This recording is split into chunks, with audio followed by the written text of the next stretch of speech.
வணக்கம் உறவுகளே. இன்றைக்கு 2026ஆம் ஆண்டு 3ஆம் மாதம் 24ஆம் தேதி.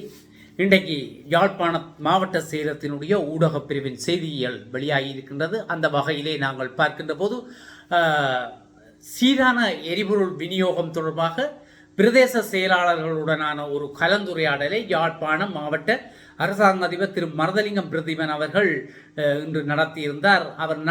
அவருடைய தலைமையில் இன்றைய தினம், அதாவது இன்றைக்கு 2026ஆம் ஆண்டு 3ஆம் மாதம் 24ஆம் தேதி காலை 9:30 மணிக்கு யாழ் மாவட்ட செயலகத்தினுடைய அரசாங்க அதிபர் அலுவலகத்தில் நடைபெற்றது. இதில் 15 பிரதேச செயலாளர்களும் இதில் கலந்து கொண்டிருந்தார்கள்.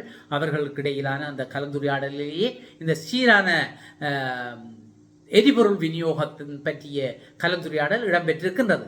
இந்த கலந்துரையாடலில் யாழ் மாவட்டத்தில் சீரான ஒரு எரிபொருள் விநியோகமானது சகல பிரதேச செயலாளர்கள் பிரிவுகளிலும் ஒரே சீராக இருக்க வேண்டும், ஒரே சீரான பொறிமுறை ஊடாக நடைமுறைப்படுத்துவது தொடர்பாக உரிய அறிவுறுத்தல்களை பிரதேச செயலாளர்களுக்கு அரசாங்க அதிபரால் வழங்கப்பட்டிருக்கிறது.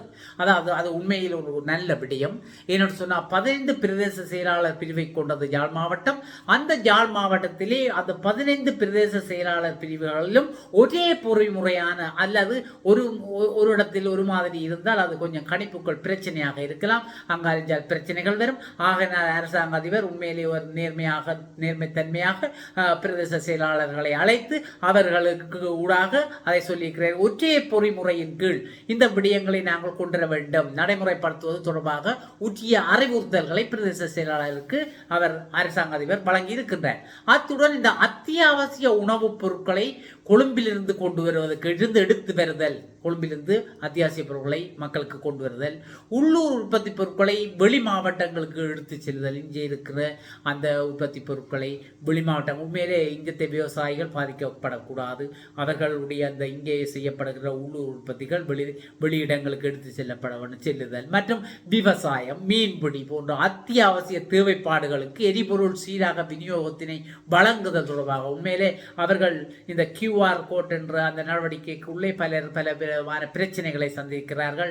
உண்மையிலே உற்பத்தியாளர்களுக்கு ஒரு ஊக்குவிப்பு நாங்கள் செய்ய வேண்டும். அவர்களுக்கு அந்த அவர்களுடைய அந்த தேவைப்பாடு, மீன்பிடி, விவசாயம் போன்ற அத்தியாவசிய தேவைப்பாடுகளுக்கு எரிபொருள் சீராக விநியோகத்தினை வழங்குதல் தொடர்பாகவும் மேலதிக எரிபொருள் விநியோகம் தொடர்பாகவும் உரிய மேலதிக வழிகாட்டுதலை பெற்று வழங்குவது தொடர்பாகவும் அரசாங்க அதிபரால் அறிவுறுத்தல்கள் வழங்கப்பட்டிருக்கிறது. உண்மையில் இந்த விடயம் ஒரு நல்ல விடயம். அந்த உண்மையில் அந்த ஒருவரும் பாதிக்கப்படக்கூடாது என்பதுதான் அந்த அரசு அதிபரனுடைய அந்த கருவாக இருக்கிறது. என்னென்னு சொன்னால் விவசாயிகள் பாதிக்கப்படக்கூடாது, மீன்பிடியாளர்கள் பாதிக்கப்படக்கூடாது. அப்போ எரிபொருள் விநியோகம் சீராக இருக்க வேண்டும்.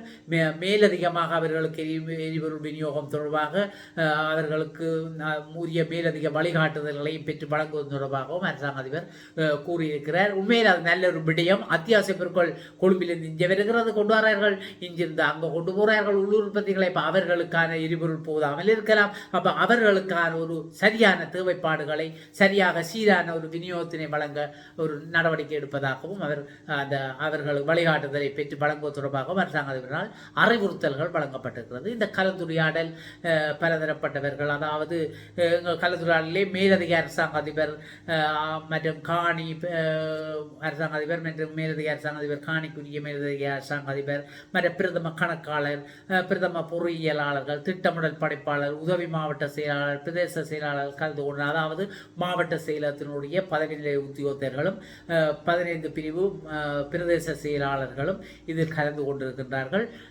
இதற்காகத்தான் இந்த கலந்துரையாடல் நடைபெற்றிருக்கிறது. ஒரு சீரான எரிபொருள் விநியோகம் பற்றிய ஒரு சரியான நடவடிக்கைகளை எடுக்க வேண்டும், ஒற்றை பொறிமுறையின் கீழ் எல்லா பிரதேச செயலகங்களிலும் இருக்க வேண்டும் என்ற ஒரு கொள்கையின் அடிப்படையில் மாவட்ட செயலாளர் அங்கே கருத்துக்களை கூறுகிறார். மற்றது தெல்லிப்பளையில் J244, அதாவது பசாவளான் என்று சொல்வது, கிழக்கு பிரதேசத்தில் இராணுவத்தினரால் பயன்படுத்த வந்திருந்த 2 ஏக்கர் காணிகள் விடுவிக்கப்பட்டிருக்கிறது. உண்மையில் அது மகிழ்ச்சிக்குரியது. ஆனால் என்ன 2 ஏக்கர் தானே என்று நாங்கள் சொல்வதற்கு இல்லை. அவர்கள் ஒவ்வொன்றாக விட்டு கொண்டிருக்கிறார்கள், அது எங்களுக்கு தெரிந்த விடயம்.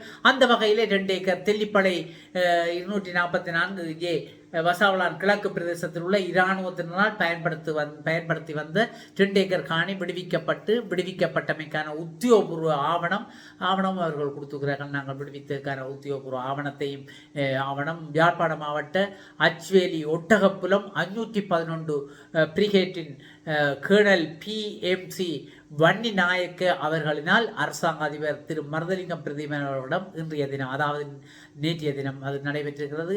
23ஆம் தேதி முற்பகல் 9:30 மணிக்கு அரசாங்க அதிபர் அலுவலகத்தில் வைத்து கையளிக்கப்பட்டது. அவர்கள் கொண்டு வந்து அந்த ஒப்படைக்கின்ற காணிகளை அதுக்குரிய ஆவணங்களையும் அவர்கள் ஒப்படைத்திருக்கின்றார்கள். அந்த நிகழ்விலே மேலதிக அரசாங்க அதிபர் திரு க. சிவகரன் அவர்களும் கலந்து கொண்டிருக்கிறார். மற்றும் மேலதிக காணி அரசாங்க அதிபர் திரு ஜெயகரனும் கலந்து கொண்டிருக்கின்றார்.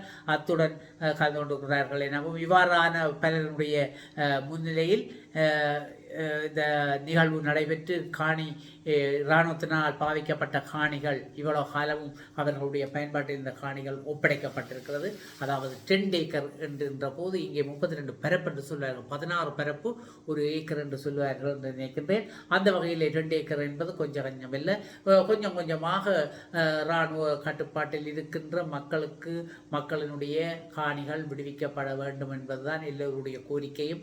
விடுவிக்கப்படும் என்று அரசாங்கம் சொல்லியிருக்கிறது. அதற்கிணங்க அவர்கள் சிறிதாக விட்டு கொண்டிருக்கிறார்கள். அந்த வகையிலே அனைத்து காணிகளும் விடுவிக்கப்பட வேண்டும் என்பதுதான் எங்களுடைய எல்லோருடைய கோரிக்கையமாக இருக்கிறது. ஆகையினால் இந்த மாவட்ட செயலகத்தினுடைய ஊடகப் பிரிவு இந்த செய்திகளை இன்று தந்திருக்கிறது, என்று போட்டிருக்கிறது. அது என்னென்று சொன்னால் எங்களுடைய எரிபொருள் விநியோகம் பற்றியும் காணி விடுவிப்பு பற்றியுமான செய்திகள் முக்கியம் பெறுகின்றன. ஆகையினால் மீண்டும் ஒரு மாவட்ட செயலக ஊடகப் பிரிவின் இன்னொரு செய்தியுடன் உங்களை சந்திக்கும் வரை உங்கள் அனைவரிடமிருந்தும் விடைபெற்றுக் கொள்கின்றேன். உங்கள் அனைவரிடமிருந்தும் விடைபெற்றுக் கொள்வது உங்கள் அன்பின் முருகன். நன்றி, வணக்கம்.